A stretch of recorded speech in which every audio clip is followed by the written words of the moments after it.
जय हिंद साथियों, आप सभी का स्वागत है आपके अपने इस YouTube चैनल वीनस क्लासेस पर।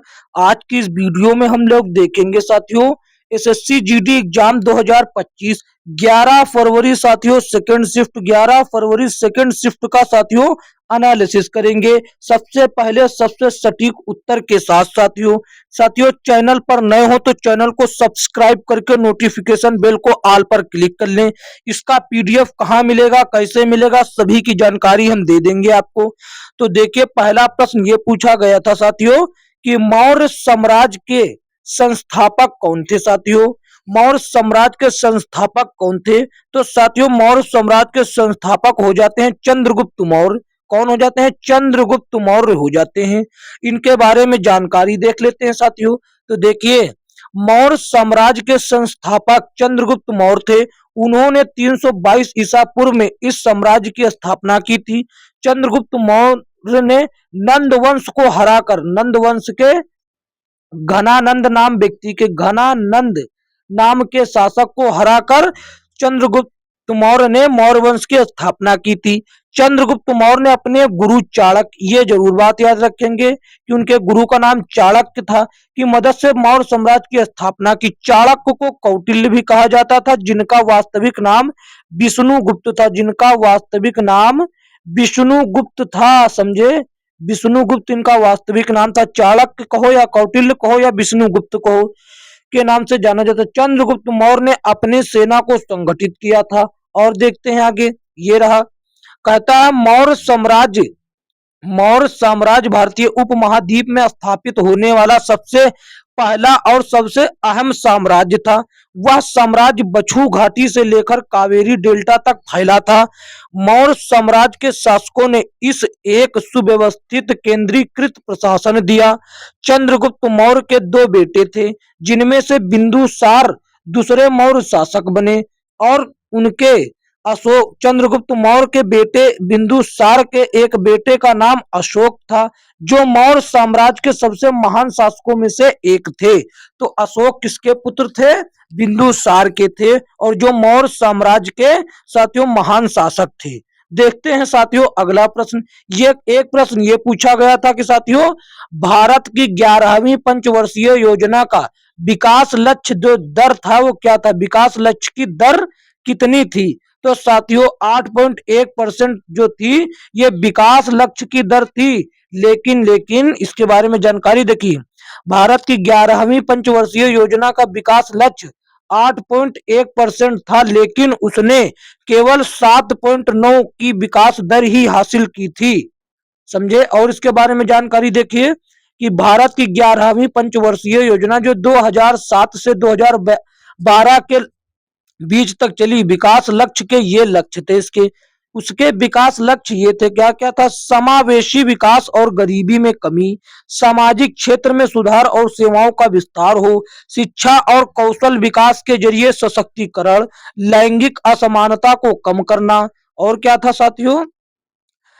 पर्यावरणीय स्थिरता बनाए रखना, कृषि, उद्योग और सेवाओं में वृद्धि दर बढ़ाना, कुल प्रजनन दर को 2.1 तक घटाना, और साल 2009 तक सभी के लिए स्वच्छ पेयजल उपलब्ध कराना, उच्च शिक्षा में नामांकन बढ़ाना, दूरस्थ शिक्षा, औपचारिक, गैर औपचारिक और आईटी शिक्षा संस्थानों को बढ़ावा देना। और साथियों एक प्रश्न ये पूछा गया था, एक प्रश्न यह भी पूछा गया था कि भारत के संविधान के अनुच्छेद 49 में साथियों 49 में क्या प्रावधान है? तो साथियों भारत के संविधान के अनुच्छेद 49 में कहा गया है, ये प्रावधान है कि राष्ट्रीय महत्व के स्मारक को स्थान और वस्तुओं के संरक्षण का प्रावधान है। स्मारक स्थान और वस्तुओं, राष्ट्रीय स्मारक है, राष्ट्रीय स्थान है और राष्ट्रीय वस्तुएं हैं, उनके संरक्षण का प्रावधान किया जाएगा अनुच्छेद में। ये है साथियों। तो देखिए इसके बारे में जानकारी क्या है। भारतीय संविधान के अनुच्छेद 49 में राष्ट्रीय महत्व के स्मारकों, स्थान और वस्तुओं के संरक्षण का प्रावधान है। यह अनुच्छेद राज्य के नीति निर्देशक तत्व या सिद्धांत में से एक है। राष्ट्र के नीति निर्देशक तत्व फर्स्ट शिफ्ट में भी पूछा गया था साथियों, फर्स्ट शिफ्ट में भी पूछा गया था। अनुच्छेद 49 के साथियों प्रावधान देखिए नीचे दिए गए हैं, जैसे कि राज्य को कलात्मक या ऐतिहासिक रुचि के हर स्मारक स्थान या वस्तु को सुरक्षित रखना होगा। संसद द्वारा विधि द्वारा राष्ट्र महत्व को घोषित किया गया हर स्मारक स्थान या वस्तु की क्षति विरूपण विनाश हटाए जाने वाले व्ययन व्ययन या निर्यात से बचाना होगा। ये सिद्धांत सामाजिक आर्थिक न्याय को बढ़ावा देने के लिए सरकार द्वारा पालन किए जाने वाले दिशा निर्देश हैं साथियों। और प्रश्न एक साथियों ये पूछा गया था कि भू प्रॉपर्टी जिसको क्रस्ट भी कहा जाता है किसका बना होता है। ये साथियों सिलिका और एल्यूमिनियम के बना होता है। भू प्रॉपर्टी जो है सिलिका और एल्यूमिनियम का बना होता है। तो इसके बारे में जानकारी देखिए। भू प्रॉपर्टी जो है भू प्रॉपर्टी आग्नेय अवसादी और अन्य प्रकार की चट्टानों से मिलकर बनी होती हैं। भू प्रॉपर्टी में मुख्य रूप से सिलिका और एल्यूमिनियम पाया जाता है साथियों। और देखते हैं इसके बारे में जानकारी। देखिए भू प्रॉपर्टी पृथ्वी की सबसे ऊपरी ठोस परत है। भू प्रॉपर्टी को क्रस्ट भी कहा जाता है, जो कि मैंने पहले ही बता दिया। भू प्रॉपर्टी में पाए जाने वाले तत्वों में ऑक्सीजन, सिलिकॉन, एल्यूमिनियम, लोहा, कैल्शियम, सोडियम और पोटेशियम प्रमुख हैं। भू प्रॉपर्टी के निर्माण में आग्नेय चट्टान का योगदान सबसे ज्यादा होता है। महाद्वीपीय भू प्रॉपर्टी ग्रेनाइट और बोसाल्ट से बनी होती हैं। ये बात याद रखेंगे। जो महाद्वीपीय जो भू प्रॉपर्टी होती हैं वो साथियों ग्रेनाइट और बेसाल्ट से बनी होती हैं। समुद्री भू प्रॉपर्टी बेसाल्ट से बनी होती है। भू प्रॉपर्टी के नीचे की परत को भू प्रावर या फिर मेंटल कहते हैं। भू प्रॉपर्टी और मेंटल के बीच मोहरोविक असंत होता है साथियों। देखते हैं आगे साथियों एक ये देख लेते हैं भू प्रॉपर्टी के प्रमुख खनिज सिलिका। भू प्रॉपर्टी के प्रमुख खनिज क्या क्या हैं? भू प्रमुख खनिज silica, aluminium, plagioclase, feldspar, pyroxene, olivine. ये साथियों प्रमुख भू प्रॉपर्टी के प्रमुख खनिज हो जाते हैं। साथियों एक प्रश्न यह पूछा गया था कि वर्ष 1950 ईस्वी में सुप्रीम कोर्ट में कितने जज थे? तो साथियों वर्ष 1950 ईस्वी में कुल 8 जज सुप्रीम कोर्ट में थे साथियों। अब देखिए साथियों इसके बारे में जानकारी। कार्यभार की वृद्धि को ध्यान में रखते हुए संसद ने न्यायाधीशों की संख्या 1950 में 8 से बढ़ाकर कितनी की?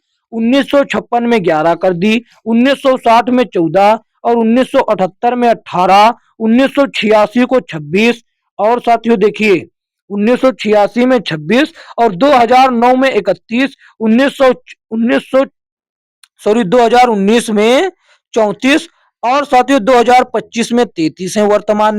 वर्तमान में 2025 में 33 जज हैं सुप्रीम कोर्ट में साथियों। देखते हैं अगला साथियों देखिए अगला ये रहा आर वैशाली किस खेल से संबंधित हैं? ये साथियों शतरंज से संबंधित हैं।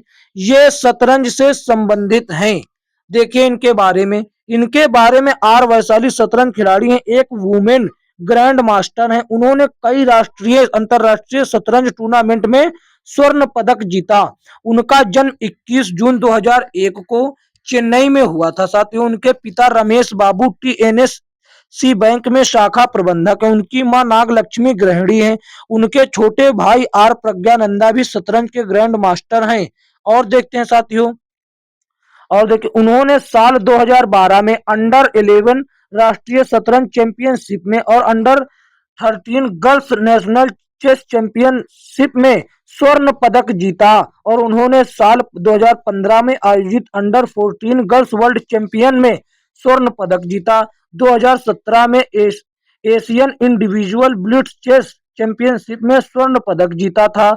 और देखिए साथियों 2018 में वे भारतीय महिला ग्रैंड मास्टर WGM बनी। उन्होंने साल 2020 में आयोजित ऑनलाइन प्रतियोगिता किडे काम वीमेन स्पीड चेस चैंपियनशिप में जीत हासिल की। और साथियों इनके बाद देखिए अन्य जो शतरंज खिलाड़ी हैं, प्रसिद्ध शतरंज खिलाड़ी, जैसे कि पहले साथियों थे विश्वनाथ आनंद और डी गुकेश, ये मुकेश लिखा हुआ, डी गुकेश, अनीश सरकार और आर प्रज्ञानंदा, आर प्रज्ञानंदा जो इनके छोटे भाई हैं। साथियों अनीश सरकार और डी गुकेश ये साथियों हाल ही में सबसे कम उम्र के सबसे कम उम्र के शतरंज खिलाड़ी हैं। देखते हैं साथियों अगला प्रश्न क्या पूछा गया था। अगला प्रश्न ये पूछा गया था कि थाई पुसंत महोत्सव निम्नलिखित में से किस भारतीय राज्य में मनाया जाता है? तो तमिलनाडु में थाई पुसम महोत्सव मनाया जाता है। तो देखिए ये साथियों एक प्रकार से करंट का भी प्रश्न बन सकता है, क्योंकि ये जनवरी फरवरी में मनाया जाता है। तो देखिए थाई पुसम त्योहार, क्या थाई पुसम त्योहार मुख्य रूप से तमिलनाडु में मनाया जाता है। यह त्योहार भगवान मुरुगन या शिव पार्वती और उनके पुत्र कार्तिक, ये भी कह सकते हैं, को समर्पित है। थाई पुसम को केरल में थाई पोयम के नाम से भी मनाया जाता है। थाई पोयम के नाम से केरल में मनाया जाता है इसी त्योहार को। देखते हैं साथियों अगला। अगला साथियों देखिए ये पूछा गया था, अगला ये पूछा गया था कि अगस्त 2024 में यूपीएससी की चेयरमैन कौन थी। ये साथियों प्रश्न रिपीटेड हो गया, लेकिन थोड़ा नजरअंदाज करके इसका नजरिया चेंज है। पहले पूछा था कि वर्तमान में यूपीएससी अध्यक्ष, तब भी प्रीति सूदन था, और 2000 अगस्त 2024 में यूपीएससी की चेयरमैन, ये भी प्रीति सूदन हो जाएगा। साथियों देखिए उन्होंने यूपीएससी चेयरमैन मनोज सिन्हा की जगह ली है, और मनोज सिन्हा ने यहाँ पर मनोज सिन्हा ने हाल ही में ये पद छोड़ा था। 2017 में इस पद पर वो थे कौन? मनोज सिन्हा। यूपीएससी की अध्यक्ष की नियुक्ति भारत के संविधान के अनुच्छेद 316 के अनुसार भारत के राष्ट्रपति द्वारा की जाती है। अध्यक्ष 6 वर्ष की अवधि या 65 वर्ष की आयु प्राप्त करने तक जो भी पहले पद पर बने रहते हैं। साथियों इस पहले छोड़ दिए, इस पद पर बने रहते हैं, ये यहाँ पर गलत, जो भी इस पद पर बने रहते हैं, इस पद पर बने रहते हैं। यदि वह रिटायर, देखिए 6 वर्ष के बाद यदि वह रिटायर ना हो तो वो 65 वर्ष तक बना रहता है। अगर उसका कुछ ना हो, बदला ना जाए, तो वो 65 वर्ष तक बना रहता है, उसके बाद रिटायरमेंट हो जाता है।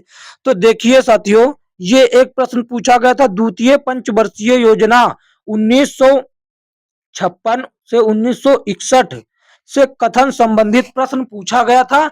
लेकिन कैसा प्रश्न पूछा गया था, कौन सा कथन, लेकिन ये हमको नहीं पर्याप्त मात्रा में मिल पाया। तो क्या हम इसके बारे में संपूर्ण जानकारी आपको दे देते, जैसे कि कथन संबंधित। देखिए द्वितीय पंचवर्षीय योजना के तथ्य और आंकड़े से संबंधित। द्वितीय पंचवर्षीय योजना 1956 और 1961 के बीच क्रियाशील रही। प्रशांत चंद्र महालनोबिस, ये प्रश्न पूछा जा चुका है एसएससी जीडी में। महालनोबिस 1953 में द्वितीय पंचवर्षीय योजना के लिए रोड मैप तैयार किया, जो एक आर्थिक मॉडल था, महालनोबिस मॉडल पर आधारित था। ये बात याद रखेंगे, द्वितीय पंचवर्षीय योजना महालनोबिस मॉडल पर आधारित थी। ठीक, अब देखते हैं अगला कथन। 1957 वह वर्ष था जब परमाणु ऊर्जा क्षेत्र में प्रशिक्षण और काम करने के लिए युवा लोगों को खोजने के लिए छात्रवृत्ति और प्रतिभा कार्यक्रम शुरू किए गए थे। ये द्वितीय पंचवर्षीय योजना के ही अंतर्गत था।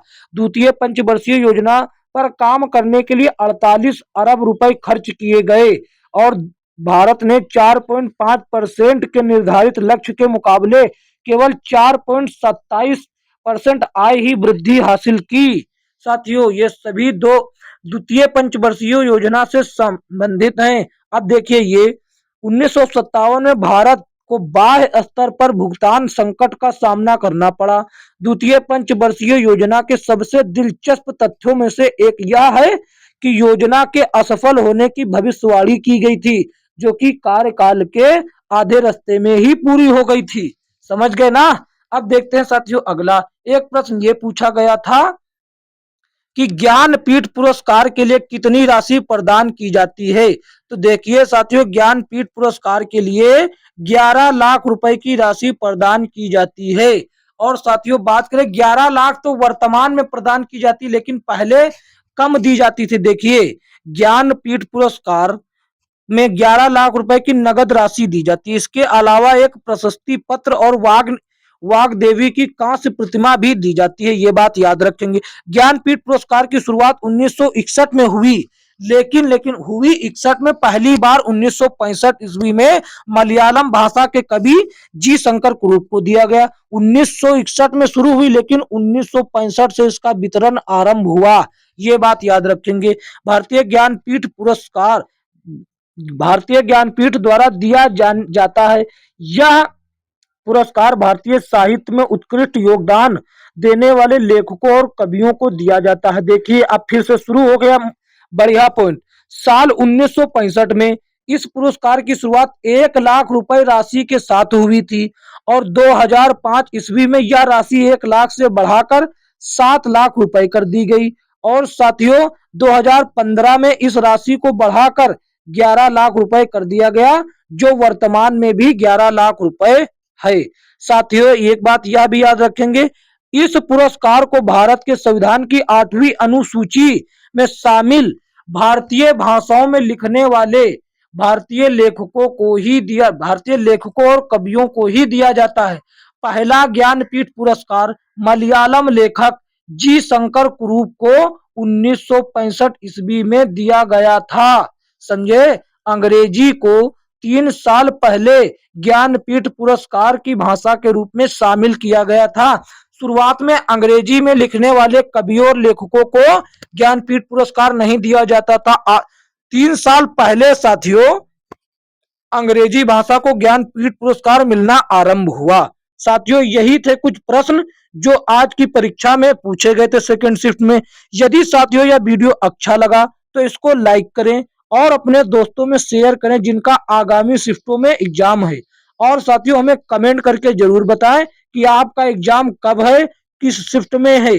साथियों, चैनल पर नए हो तो चैनल को सब्सक्राइब करके नोटिफिकेशन बेल को ऑल पर क्लिक कर लें। और बात करें इसके पीडीएफ की, इसका पीडीएफ आपको साथियों डिस्क्रिप्शन में व्हाट्सएप ग्रुप का लिंक है, वहां पर ज्वाइन हो जाइए, वहां पर भी मिल जाएगा और डायरेक्ट पीडीएफ का लिंक होगा, वहां से भी मिल जाएगा।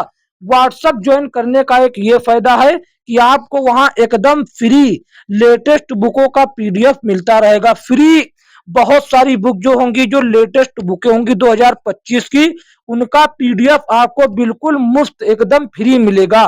तो हमारी राय मानिए, आप व्हाट्सएप ग्रुप ज्वाइन जरूर करें ताकि लेटेस्ट बुक का पीडीएफ हासिल कर सके। साथियों, मिलेंगे किसी अन्य वीडियो में, तब तक के लिए जय हिंद, जय भारत।